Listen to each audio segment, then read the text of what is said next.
اللہ کے نعرے لگاتا رہے، کسی کافر کو کوئی خطرہ نہیں ہے۔ جب تو کہے گا جس نبی کا کلمہ پڑا ہے اس نبی کا نظام بھی آئے گا، ساری دنیا کے کافر تیرے خلاف ہو جائیں گے۔ میرے بھائیوں، ابو رافع یہودی نے رسول اللہ صلی اللہ علیہ وسلم کی شان میں توہین کی۔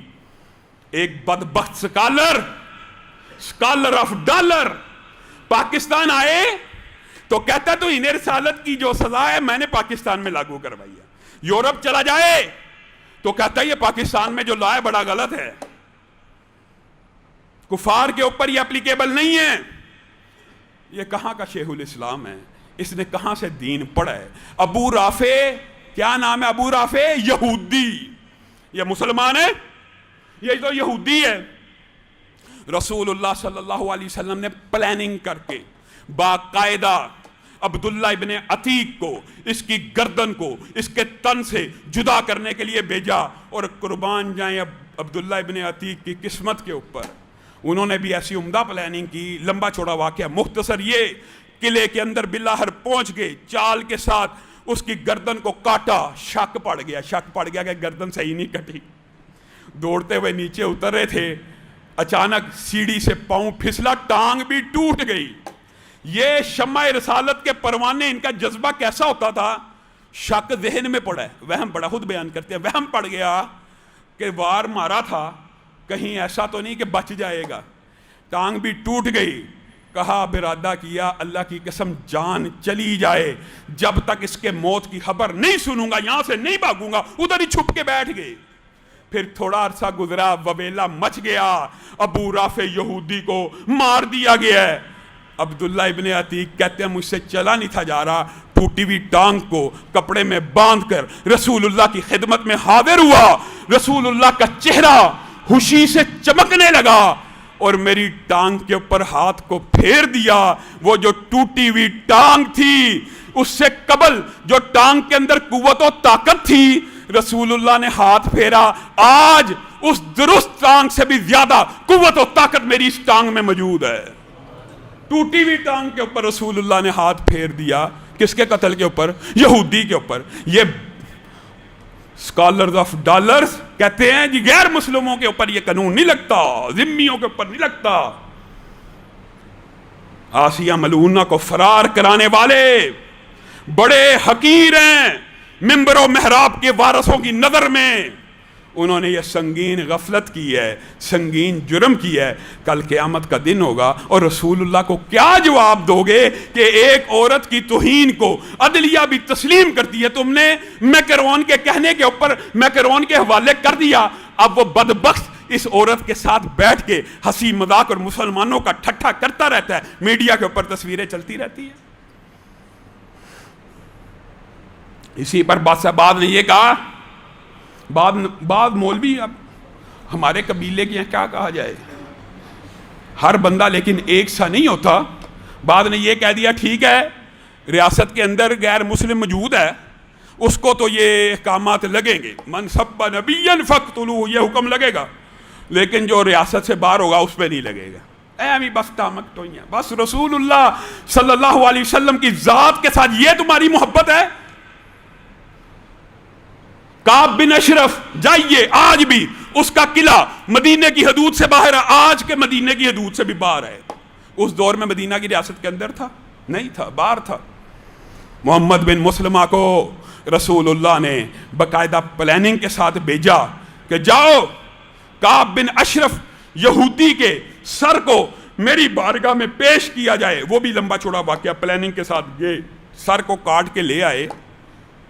یہودی احتجاج کرتے ہوئے آپ کی بارگاہ میں حاضر ہوئے کہ یہ کیا معاملہ ہے، یہ تو آپ کے ریاست سے باہر رہتا تھا۔ رسول اللہ نے کہا اللہ کی قسم جو کوئی بھی یہودی چاہے دنیا کے جس مقام پہ بھی رہتا ہوگا اگر یہ الفاظ بولے گا تو محمد کے سپاہی اس کی گردن کو کاٹ لائیں گے۔ بتائیے، پھر کہتے ہیں جی حدیثیں جو ہوتی ہیں نا یہ بڑی بعد میں لکھی گئی، قرآن سے ثابت کرو۔ آؤ میں تمہیں قرآن سے ثابت کر کے بتلاتا ہوں. ان الذین یؤذون اللہ ورسولہ لعنہم اللہ فی الدنیا والآخرہ. اللہ تعالیٰ سورۃ احزاب میں کہہ رہا ہے جنہوں نے اللہ کو اذیت دی, جنہوں نے رسول اللہ کو اذیت دی, ان کے اوپر دنیا اور آخرت میں عذاب ہے. بات یہاں تک ہوتی تو کوئی فلاسفر, کوئی تھنکر اٹھتا اور کہہ دیتا, جیسے غامدی صاحب موجود ہیں یہاں پہ, تو لعنت ہی ڈالی گئی ہے نا, کون سا قتل کا حکم دیا گیا ہے. اس کا جو عطف ہے سورۃ احزاب میں آگے, اس کا بیانیہ بیان ہو رہا ہے, وہ نہیں پڑھنا. ملعونین اینما ثقفوا, ان بندوں کے بارے میں اللہ کہہ رہا ہے جو اللہ اور اس کے رسول کو اذیت دیتے ہیں, تکلیف پہنچاتے ہیں, مانا سب و شتم کرتے ہیں, دنیا اور آخرت میں بھی لعنت ہے. اور آگے کیا ہے, ملعونین اینما ثقفوا, وہ دنیا کے جس مرضی کونے میں چھپ جائیں اللہ کے نزدیک وہ لعنت شدہ ہیں. ملعونین اینما ثقفوا, یہاں پہ بھی تو لعنت ہے. اخذوا, ان کو پکڑا جائے گا. وقتلوا تقتیلا, اچھی طرح قتل کیا جائے گا, ٹکڑے ٹکڑے کر دیا جائے گا. یہ اللہ کا قرآن کہہ رہے ہیں. کہاں پہ ہے غامدی صاحب, کہاں پہ یہ اسکالرز آف ڈالرز جو کہتے ہیں یہ جی احادیث سے تو ملتی ہے بات, لیکن چونکہ احادیث بعد میں لکھی گئی ہیں. اور میرے بھائیو, من سب نبیا فاقتلوہ, جو آپ کے سامنے مقدمہ رکھا, یہ ایک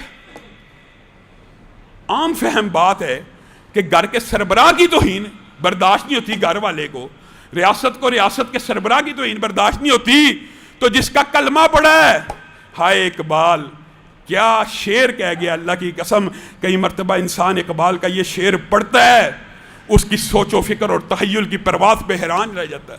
تو غنی از ہر دو عالم من فقیر. کیا کہہ گیا اقبال, کہتا ہے اللہ تو تو عذاب دینے سے غنی ہے.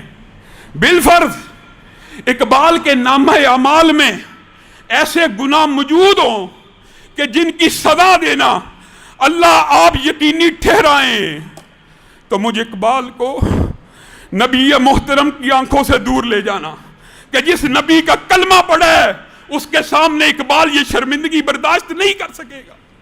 میں اور آپ کل رسول اللہ کی بارگاہ میں کھڑے ہو کے کیسے اعمال لے کے جائیں گے؟ ہم نے رسول اللہ سے غداری کی, ہم نے رسول اللہ کے نام کو صرف منہ سے نکالا, صرف کلمہ پڑھ لیا, اور محبت نظام جمہوریت سے, نام سے کلمہ تو پڑھ لیا, محبت کاروبار سے, رسول اللہ کو صرف مسجد کا امام مانا, ریاست کا امام نہیں مانا. میرے بھائیو یہ منافقت بھی ختم کر دو. رسول اللہ اگر مسجد کے امام ہے تو ریاست کے بھی امام ہیں, رسول اللہ اگر مسجد کے امام ہے تو سیاست کے بھی امام ہیں. یہ کیسے بدبخت ٹولہ ہمارے اوپر ایک عرصے سے 70 سال سے مسلط ہے, جو کہتے ہیں ہم بھی رسول اللہ کا کلمہ پڑھتے ہیں, ہم بھی رسول اللہ کا کلمہ پڑھتے ہیں, پھر نظام مصطفیٰ لے آؤ. نہیں, نظام یورپ کا, کیسی بات, نظام مغرب کا, اور رسول اللہ کا کلمہ پڑھا, سود چھوڑ دو. نہیں, وہ سود کو نہیں چھوڑنا چاہیے, سود چھوڑ دیں گے وہ بینکرپٹ ہو جائیں گے, یہ ہو جائے گا, سود نہیں. یہ رسول اللہ سے محبت ہے. یہ منافقت کی انتہا ہے کہ صرف نام سے کلمہ تو پڑھ لیا, نام سے کلمہ پڑھ لیا, بس صرف کلمہ پڑھنے سے بندہ مسلمان ہو گیا. زبان سے کہہ بھی دیا لا الہ تو کیا حاصل, دل و نگاہ مسلمان نہیں تو کچھ بھی نہیں. میرے بھائیو یہ کہاں سے فلسفہ آیا کہ رسول اللہ کو صرف مسجد تک محدود کر دیا جائے؟